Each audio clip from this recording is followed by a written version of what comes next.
Am I audible now? Right. Yes. Okay, where we have last Yes. time? Yes. Okay. Yeah, actually I'm So having you some just internet copied. issues. Yeah. So okay, any question from anyone related to this example? Guys, No. Mm. so this is the thing we have already For me, discussed. no. Okay. And if you run the application, then you will get the data as expected, right? So this is the thing that we have already discussed in our edu.net classes, right? So now you can see here, I'm creating the connection string, I'm creating the connection object, I'm using the data adapter, data set, right? All these things I'm doing manually. And if I'm going to use entity framework, right, these things are not required. These things are not required, and these things are going to be handled by the entity framework internally behind the scene. Right? Let's see how we can do this by using entity framework. Right. So, guys, whatever I'm going to explain in today's session, right? This is just an introduction. Everything I'm going to explain in detail, right? So, to use entity framework, what you need to do, just right click, add new item. Add new item. Click on the new item option, and there you will find something. Go to data, and there you will find something called entity data model. Right. So go to the data section, and you will find something called as entity data model. Give a meaningful name to your model. I'm providing employee data model, right? And then I'm clicking on the OK button. And here you will have four options, right? Designer from database, designer model, code first model, right? So basically this decides whether you want to use entity framework database first or model first or code first from database and empty code first, right? So basically my database is already ready. So I'm going with database first approach. So you have to select this option and click on the next button, right? Once you click on the next button, this window will appear, right? And from this window, you need to create a new connection. New connection means you need to create the entity framework is going to interact with which database. That database information you need to provide, right? So I'm clicking on this new option, right? And here you need to choose the data source, right? Data source means what? Now, on which database you are going to interact, whether you are going to interact with Microsoft SQL Server or any Oracle, right? MySQL, any other, right? For now, I'm going to use Microsoft SQL Server. So you have to select this data source, right? Other means other is there. So you have to select this Microsoft SQL Server data source. Click on the OK button, right? So once you click on the OK button, it will select that Microsoft SQL Server, right? Then from the server name, right? What do you need to provide in the server name? Server name is nothing but on which database server you need to interact. I want to interact with this database server, right? So you need to provide the IP address or the machine name like this. So I'm providing the machine name. Once you provide the server name, right, then you need to provide the authentication, whether you want to go with a Windows authentication or SQL Server authentication, right? So you have to provide the username and password. And if you are going with the Windows authentication, you do not require to provide the username and password. Once you select the authentication, right, then you need to select the database on which you want to connect it, right? It might be possible that on this server, right, what you are provided here, there are multiple databases, right? Among all the databases, it will show you the list of databases. Then you need to choose the database which you want to communicate, right? So you can see these are the database, right? So from this database, I'm interested with this EFDemoDB database. I'm selecting this one. Once you select the database, then you need to click on the text connection. And if the connection is succeeded, you will get this message. That means whatever data source, whatever the server name, whatever authentication, and whatever database you selected, right? It is able to communicate with that database. It is able to create a connection to database. It is able to establish the connection with the database. And if it is successful, then you will get the succeeded message. And once you get the successful message, that means every information, right, whatever the connection properties you provided is correct, right? Then you just need to click on the OK button. Once you click on the OK button, right, then you can see this is the connection string, right? This is the connection string which is going to be generated by the uh, entity framework, right? And you can see this is the connection string. And what is the name of this connection string? It is saying save connection settings in app.config file. So now the entity framework is going to store this connection string in the app.config file. Why? Because here we are creating this, because here the application type is a console application, right? So as we already discussed, for the desktop kind application, the configuration file name is going to be app.config, and for web-based application, the configuration file is going to be web.config file. So in this case, as it's a connect console application, which is nothing but a desktop application, so the connection string name is going to be app.config, right? So ef demo db entities, right? So ef demo db. So you can write, you can, if you want, you can go with this default name, right? Or if you want to change the connection string name, you can also change this name, right? I'm going with the default name, and then click on the OK button, right? Once you click on the OK button, right, then based on your Visual Studio, I mean the .NET framework, which I have installed the latest one, so it will ask you which entity framework version you want to use. You want to use 5.0 or 6.x, right? So 6.x is the latest one. I'm selecting 6.1, and then I'm clicking on the next button. And once you click on the next button, then it will open this entity data model wizard. And from this entity data model wizard, it will ask you whatever the table, storage, procedure, function, views, right, are available. What are the things you need to include as part of your application, right? So currently you can expand this thing. You can see departments and employee and view and storage procedure. I have not created any view and storage procedure in the database, right? Going further, once you start the actual development, right, actual entity framework, right, then at that time I'm also going to show you view, storage procedure, everything, right? Now what are the database table you want to include? I want to include all the database table, right? You can select like this, or you can select like this. So once you select, all the database table are going to be stored, right? What is pluralize include for these things I'm going to discuss later, right? For now, model namespace. What is the model namespace you want to allow this entity framework to create this table? Model namespace means, you know, if I'm going to create a class, then that class should be created inside some namespace, right? So in this case, the department and employee, these are nothing but a database table. And what is entity framework? It is a ORM tool, right? ORM framework, object relational mapping framework. What it is going to do now, based on the database table, it is going to create the related classes, right? That means for department table, it is going to create a department class. For employee table, it is going to create the employee class, right? Then as these are classes, then these classes should be created inside or under some namespace. What is the namespace you want to provide for these classes? That namespace you need to give it. I'm going with the default one, and once you provide the namespace name, click on the finish button. Once you click on the finish button, it will take some time, and if everything is fine, right, then you will see some designer box, you can say EDMX tool, right, EDMX window, and there it will show you the two tables and what is the relationship between them, right? Let's wait for some time, because it will take some time to create these things, because behind the scene, a lot of things are going to be happen, right?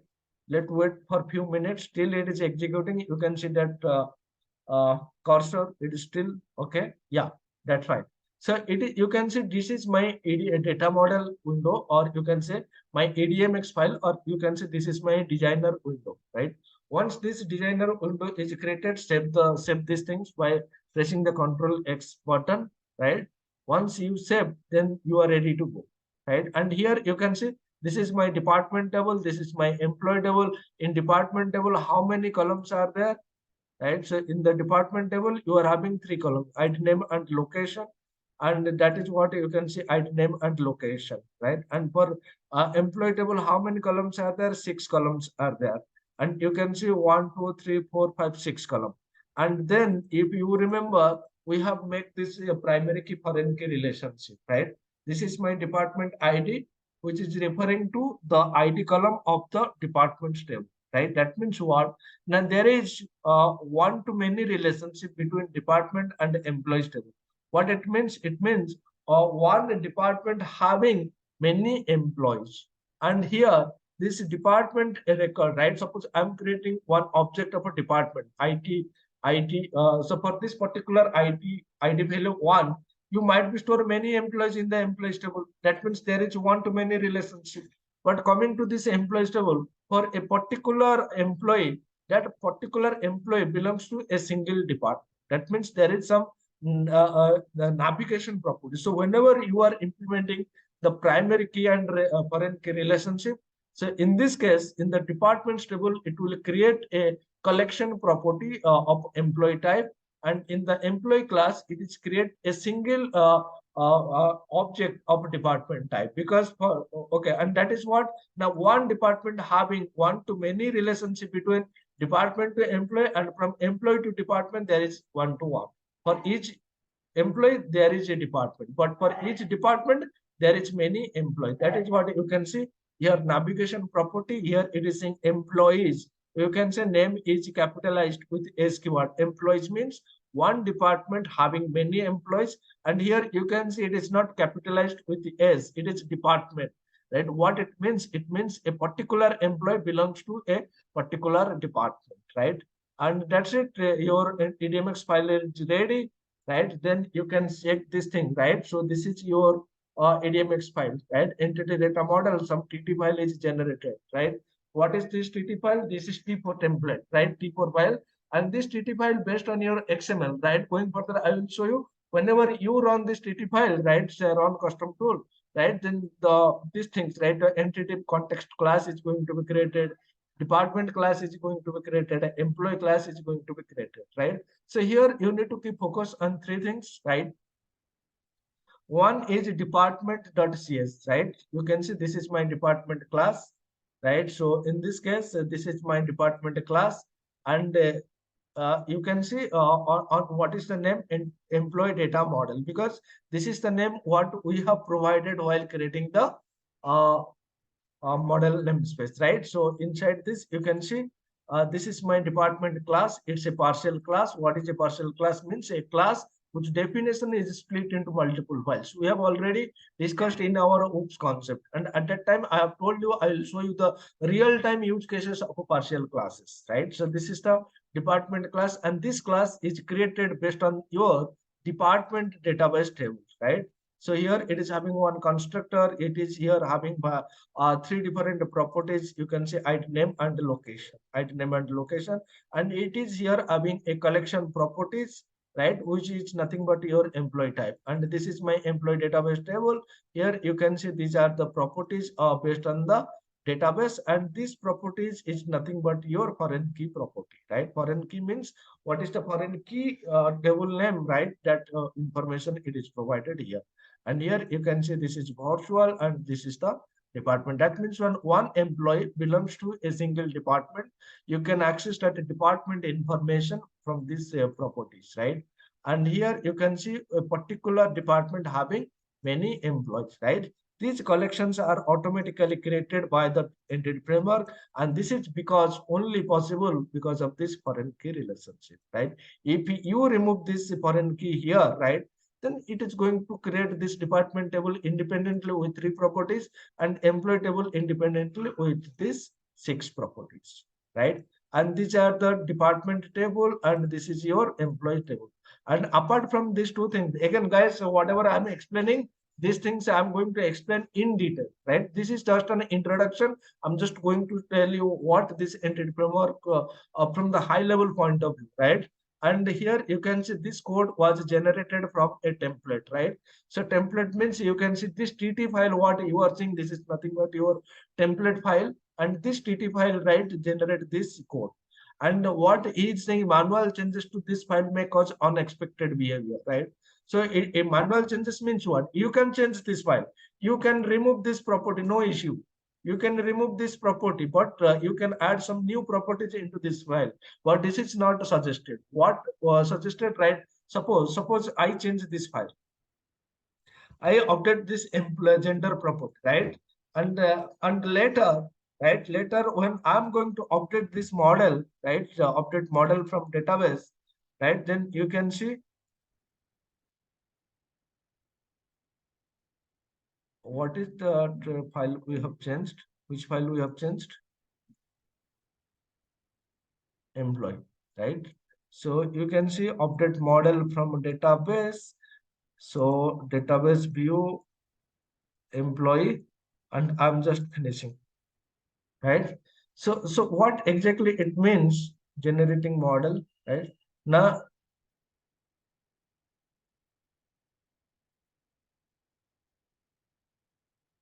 update model from database,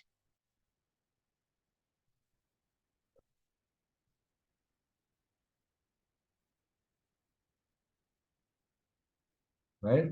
And then you can see this is the, okay, it is not still showing. Okay, run this custom tool.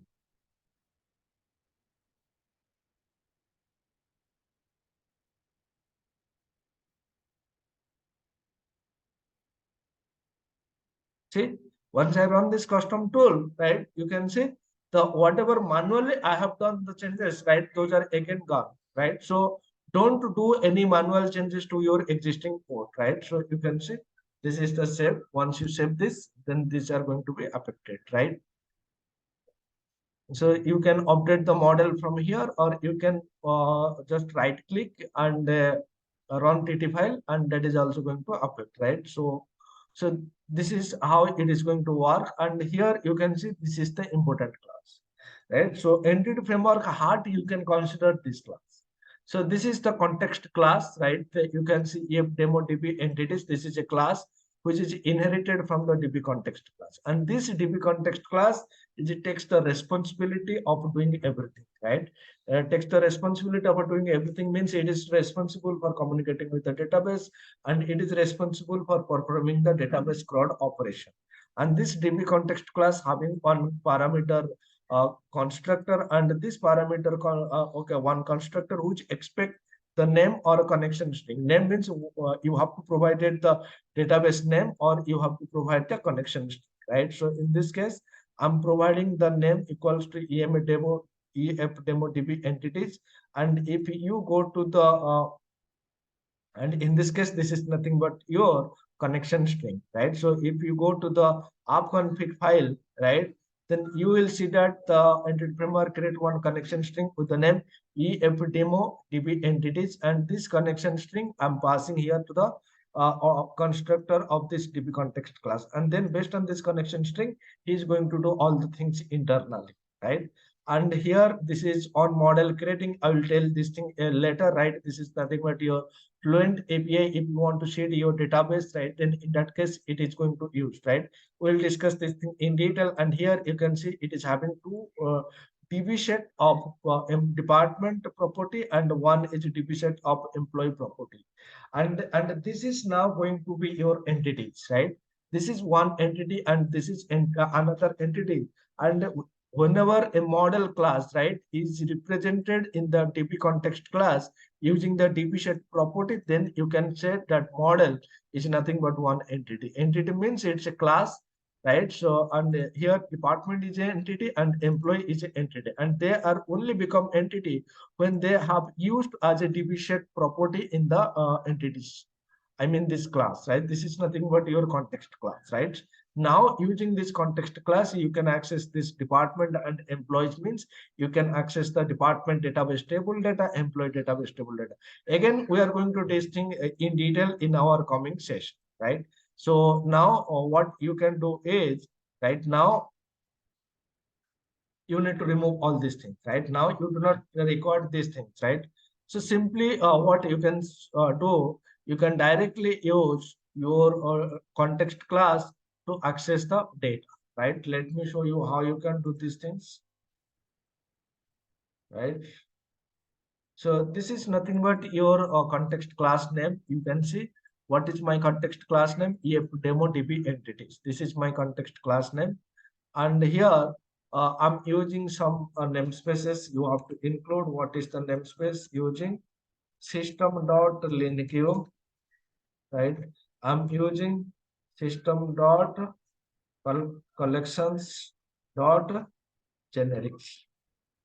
And so I'm using two namespaces here, right? So you can see DB entities. So this is my context object. So instead of this one, you can also name that as a context. It will give you better meaning. Context dot, from this context, is there any properties called a department? Okay, go to the context class. Yes, there is a property called a department.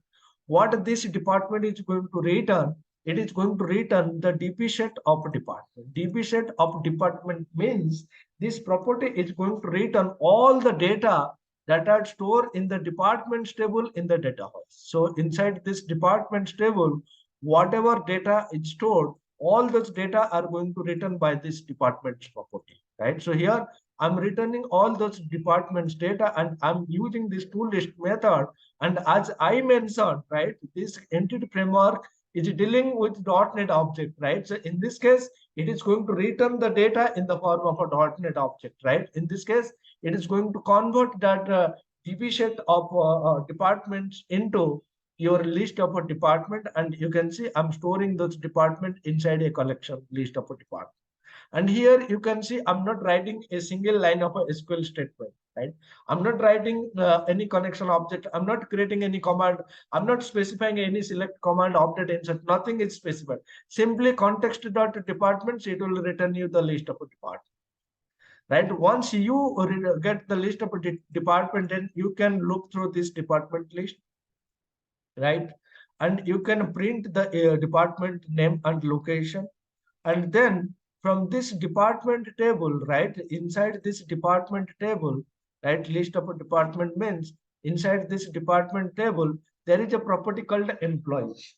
And what this employees property is going to hold, it is going to hold the list of employees of each department. Suppose IT department means for that IT department employees, it is going to hold. If the department name is HR, then HR department employees are going to store inside this property. And this is automatically. You do not need to do anything special. Why it is automatically? Because there is a primary key and foreign key relationship in the database, right? So you can access. So here each department name and location, and and that department employees you can access like this, and you can store inside the employee variable, and that's it. Now run the application and you will see everything. Okay, why I'm getting this error? Let's see. I think your catch block is messed up. Right? Okay, yes, catch block is messed. Right. So that's it. Right now you can run the application and you can see the output as expected.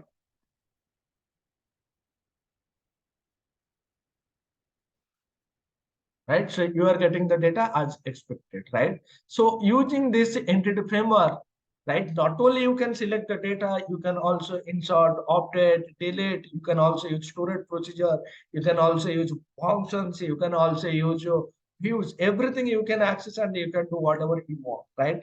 And you can now you can understand how many line of code as a developer I'm writing. So as a developer, it is good to write this context dot departments, or it is good to write select star from departments, all these things. Which is better, which approach you are feeling better? This entity framework approach or the approach what we are using with ADO. Framework seems like it's less writing, less code, and less error prone. Right, less error prone, less writing. And even though if you do not have that much of experience in SQL, then still you can use these things, right? Because in this case, you know this is an object.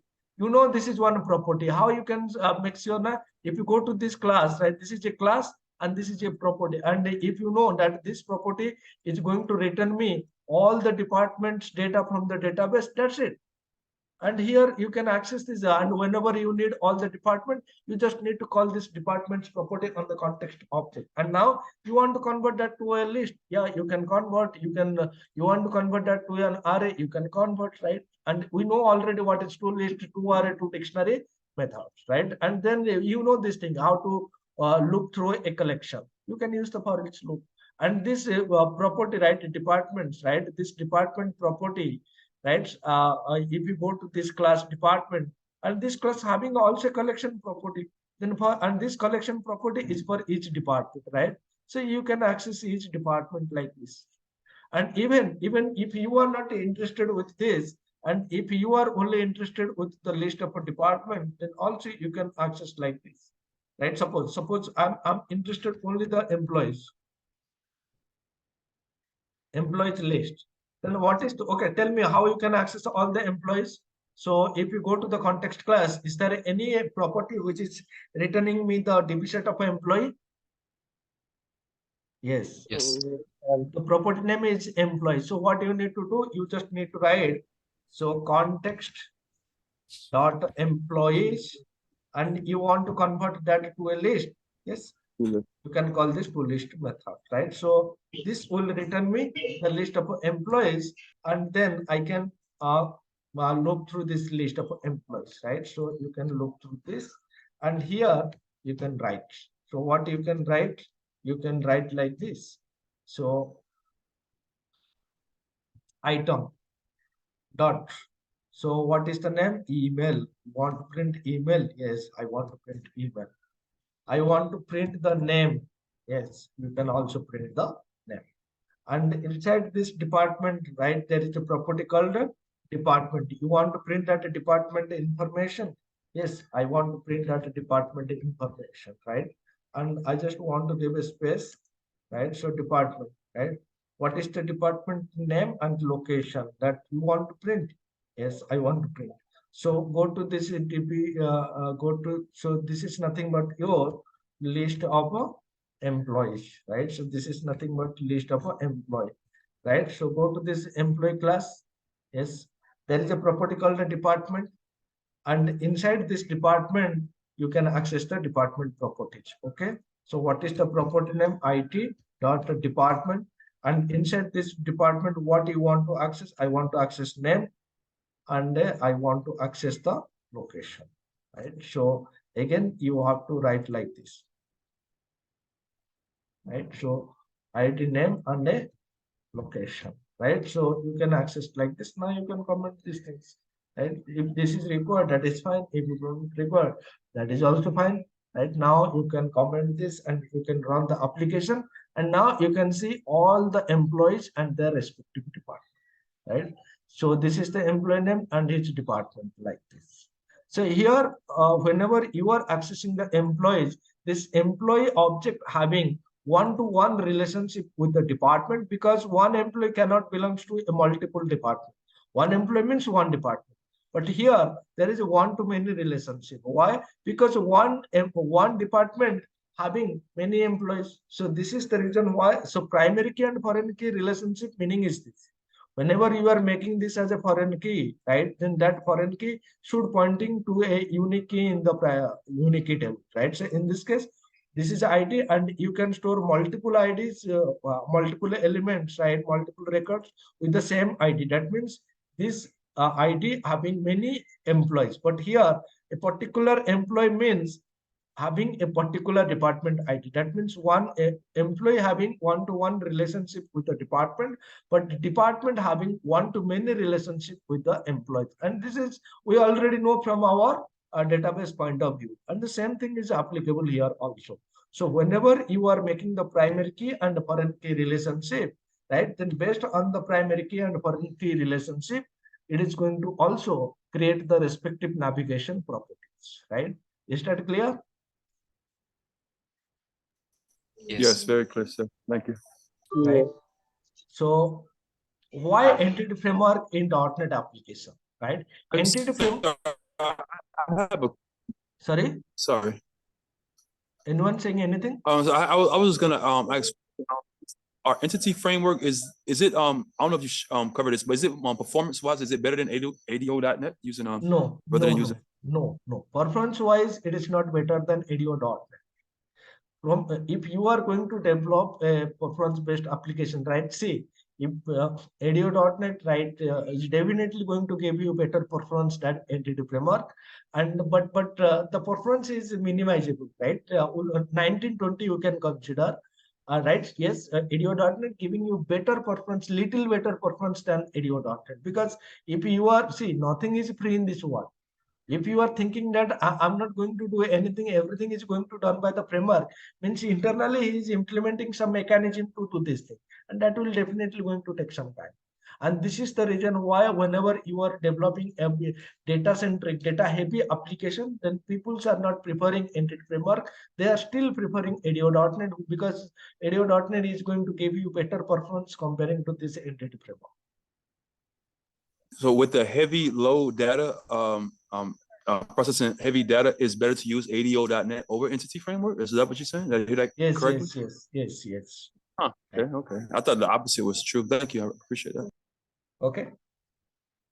So like one question. So here in this example, you have used two database table. One is like employee and one is the department, right? So for an example, you have developed application by using this entity framework, like a design approach. And on the later stage, after like 1 month, you are adding like one more table into database, and like you are creating some kind of foreign key with using like new third table. So like you need to entirely generate a like a new application, or like a you can No. So what I have shown you, this is your entity framework model, right? So let me add another table to this one, right? So suppose I'm going to create another table, right? So employee, let's say this is what I can say employee two, or employee, I can say employee address. Right? This is my employee address table, ID, and here name is not required, and here I'm providing address line 1, and here I'm providing city, and here I'm providing state, right? Here I'm providing country, right? And here what I'm making this department ID, not department ID. What I'm saying, this is my employee ID, right? Employee ID. This is integer foreign key referring to the employees. employees table ID column, right? Now I have created this one, right? This table I have created. Now I want to include a table. So what you need to do, go to here, update model from database. You just need to click this button. You just need to add this one, right? And just click on the finish button, right? And once you click on the finish button, save this one, right? Not this one, right? So, right, save this. Now you can see that table is also automatically added with the required primary key and foreign key relationship, right? So this is how you need to add, right? You updated few properties in the in one of the column. You want to update? Yes, that is also possible. You just need to go here, So you and have you just need to change, right? If the schema changes, you can update this. I mean, you can update this EDMX file, right? But whenever data changes, nothing to do with this EDMX file. This EDMX file is basically whenever your database schema is changes. I see. Right? Everything I'm going to explain. I can also delete some of the column here, right? I can also changes by using some different XML file, right? Everything I'm going to show you, but I'm just showing you the basic, what entity framework can do for us. Right? Clear? Yes, clear. Thank you. Right? Entity framework is an ORM tool. ORM tools are basically used to increase the developer's productivity by reducing the redundant task of doing CRUD operation against a database in .NET application. Right? So it's a ORM tool. It's basically increase the developer's productivity. Right? So if you are using ADO.NET and if you are performing some operation, right? And if you are using entity framework and if you are going to do the same operation, then definitely using entity framework, you can do the task in less number of time, which is ultimately will increase the developer's productivity, right? So entity framework can generate the necessary database commands for doing the database CRUD operations, right? It can generate your select, insert, update, and delete command for us, right? So for that, what you can show. So right now, what I'm using SQL Profiler, right? I'm using SQL Profiler and I'm running this one, right? Now, what exactly happening, right? So now I'm running this application, right? So once you run this application, then you will see that here I'm fetching the data from the database, right? For fetching the data from the database, what command he is going to use? He is going to use the select command, right? Now you can see here it is generating this, right? This is the command. You can see this is a select command, right? So this is how he is going to execute, right? This is my employees table, right? So it is fetching the data from the employee table, right? And from employee table, you can see we are fetching the data from the for each employee, right? So this is first, this is first will execute, right? It will fetch all the employee data. But if you remember, there is something called, we are also fetching the department data, and that by default entity framework uses lazy load. Lazy loading in the sense, it is not going to load the department table data whenever it is loading the employees data, right? If you want, then you, whenever you are accessing the department property for the first time, right? Whenever you are accessing the department property, at that time it is going to load the what you can say, it is going to load the department table data. And if you want, you can also make this as eager loading, right? Later I'm going to show you what is lazy loading, what is eager loading, all these things, right? You can see first it is only fetching the employee table data, and then you can see this is the department table data. And here you can see here it is filtering the department with the ID value. What is the ID? You are providing 1. And here it is again ID 3, right? Then here you can say ID 2, right? So this is how it is fetching department table data, right? So based on these things, right? So what you need to understand, you need to entity framework generate the necessary database commands for doing the database CRUD operation. So later I will show you how it is generating insert, update, delete commands for us. While working with the entity framework, we can perform different types of operation on the domain object. Basically, classes representing the tables using a LINQ, right? So what it means? It means once you filter this employee list, right, and you want to provide some kind of a filter, right? So what kind of a filter, right? So employee list, I just want to print the HR department employees, right? Where I can provide EMP such that EMP dot department ID equals to what the department ID you want to provide. I want to provide the department ID as 2, right? And then you need to close this one, dot to the list, right? So now you can see this thing is not required, because in this case it is only, okay, let me print this also. You can see it is only going to print, okay, let me clear this one also, right? So in this case, generate a new trace file, right? So in this case, you will see it is fetching all the employees data, right?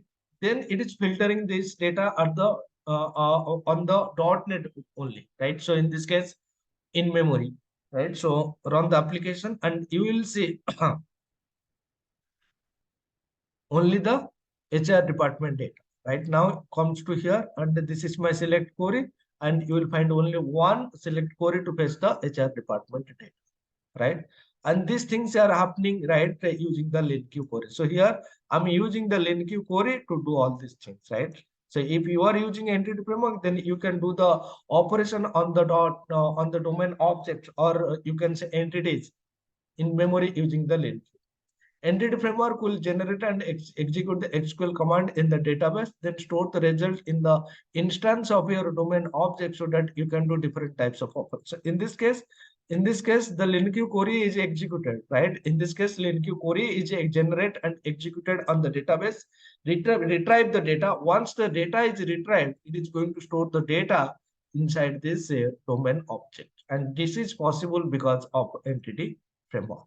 And the different entity framework version means, you can say, we are having entity framework is introduced in the year 2008 with .NET framework 3.5, and at that time you can see we are using Visual Studio 2008. So you can say this is entity framework 1.0 or 3.5, because what they thought, so initially they introduced this as 1.5, but this is introduced as part of a .NET Framework 3.5. Then in the next version on .NET Framework 4.0, they have introduced Entity Framework 4.0, and this is the year 2010. And there is no Entity Framework 2.0, 3.0, right? And this is Visual Studio 2010. And in the year 2012, they introduced EA5, Visual Studio 2012. And in the year 2013, they introduced Entity Framework 6, and that is going to be supported in .NET Framework 4.5 and later, and using Visual Studio 2012, right? Now, if you go and check what .NET Framework version we are using, right? Go to the properties window and go to, you can see this is the .NET Framework. Yes, you can see we are using .NET Framework 4.8.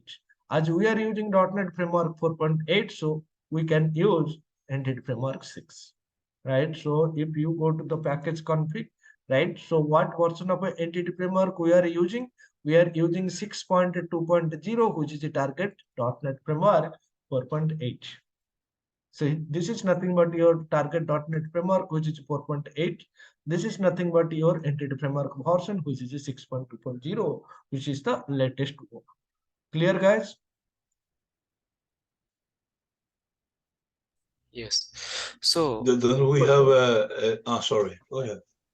I have you said different versions, right? So what is the difference in between that?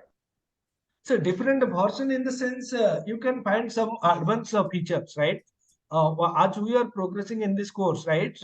So see, what is the difference in the sense in each version, some new features are coming into the picture, right? New feature in the sense, if you consider C# 7, right?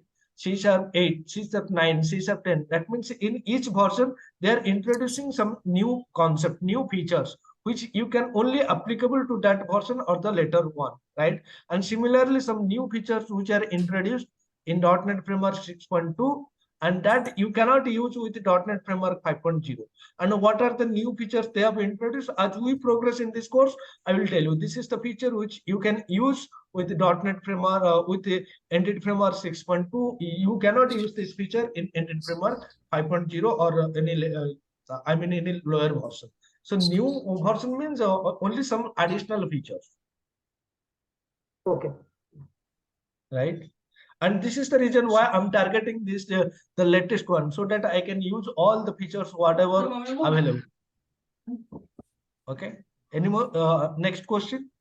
oh yes. So on line number 18, you have used .where method. So like .where is a method which is It's a available LINQ method. It's a It's a LINQ LINQ method. query. So basically, the way you are implementing the where condition, right? You know, suppose you are having one table, and from that table you want to fetch the only department whose ID is 2, then what you need to write? Suppose in this case, this is my employee table, right? So in this employee table, I'm going to filter, select star from employees, then where, right? Where department ID equals to 2. You have to write this like this. This Yes. where department ID equals to 2, what I'm mentioning here, that is what I'm mentioning here using this where method. Okay, that is fine. But you use on like a employee list class, right? Yeah, So like because in this case, this is a collection, right? In this employee list, it is storing the list of employees, and from this list of employees, I want to filter the data. but we do not have like this kind of method in the list class. Sorry. But I guess like on Microsoft website, like I have checked the list class, but in the list class we do not have method of where, right? It's like a So this is enumerable, right? Uh-huh. And go to this list class. This is implementing IEnumerable. Yes. So Okay. IEnumerable implementing means in this class you could not find, right? But any Yes. class that they are implementing, if that method is available inside that class, right, then you can use that method. Okay, got it. Yeah. Because it's inheriting all like properties. Obviously. This is simple inheritance mechanism. Okay, I see. And my question was, so this is object to LINQ or LINQ to SQL. So what is here we are doing? Sorry. So the employee list is in .NET object, right? From the .NET object, we are using the LINQ to filter based on the department ID, or Exactly. we are using this where by use to the database directly from the database we are filtering. So sorry, so no. From database we are not filtering here. We are filtering what? See, in this case, it is fetching the data from the database and storing inside this variable, right? And this is your .NET in-memory object, right? So from this .NET in-memory object, I'm filtering these things, right? So if you want to filter from the database, then you have to implement the where condition here, right? So in this case, I'm putting the where condition here, right? And I can simply remove these things here, right? But in this case, the filter is going to be applied on the database, right? So now, okay. So now let me clear this one, right? Now let me run this application.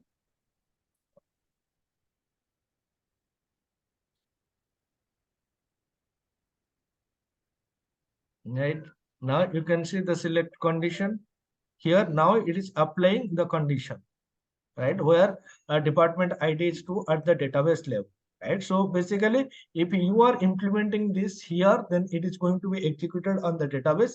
Again, going further, I will show you, right, how you can prepare the query where you want some of the part to be executed at the database end, some of the part needs to be executed from your .NET end. That is also possible. Going further, I will show you. So in this case, it is going to filter the data on the database, right? And that is what you can see. Now it is applying that where filtering condition on the SQL server side, right? Now, if I'm going to remove this one, right? If I'm going to remove this one, and if I'm putting that filtering condition here, right? Then you will see that now it is not going to apply that filter there, right? Now it is going to apply the filter on your .NET end only. And right now, okay, execution is complete. Now you can see there is no filter. Right? So if you are applying the filter on the context, right, that means at that time it might be execute the filter on the database. But here I'm not applying this where condition filter on the context object, right? So context object is this one. This is not the context object. The context object, whatever data returning, that I'm storing inside my .NET object. And this .NET object later I'm applying the filter. So this filter is in memory. And if I'm applying the filter here, that filter is going to be executed in the database. Clear? Yeah, it's clear. Anyone having any more question? Right? These things Yeah, again, please. guys, again, I'm going to explain this thing in detail, right? What is as enumerable, as queryable, right? How you can execute the filter in the database, how you can execute the filter in your database end, right? How you can make a join by your .NET object with the database object, right? So all these things we are going to cover in detail. Yeah. Next question, please. Yeah, when you were talking about the versions, I Sorry? didn't see, when you were talking about the entity framework versions, the version. Yes. So I didn't see any version for SAP Net Core. Is there any? No. See. I'm not going to cover .NET Core in this session, right? Because if you guys remember, before one or two session, I have asked whatever, which one you want to learn, whether you want to learn .NET or whether you want, I mean, entity framework targeting .NET framework, or you want to learn entity framework core, right? And you guys are interested with only entity framework, which is targeting .NET framework. And this is the reason why I'm mentioning only the .NET framework. So But there is a version. and in my .NET, so when we are going to start our .NET core course, right? At that time, I'm going to explain entity framework core. Okay. Right? Because I already asked you which one you want to learn, whether you want to learn entity framework core or entity framework. And you guys are interested with the entity framework. That's why I'm starting entity framework. And you are interested to learn entity framework core, and when I'm going to start .NET core. Okay. Any more question from anyone?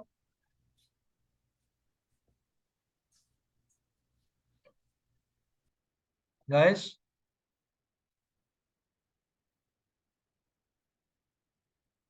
Okay. So basically what I'm planning, right?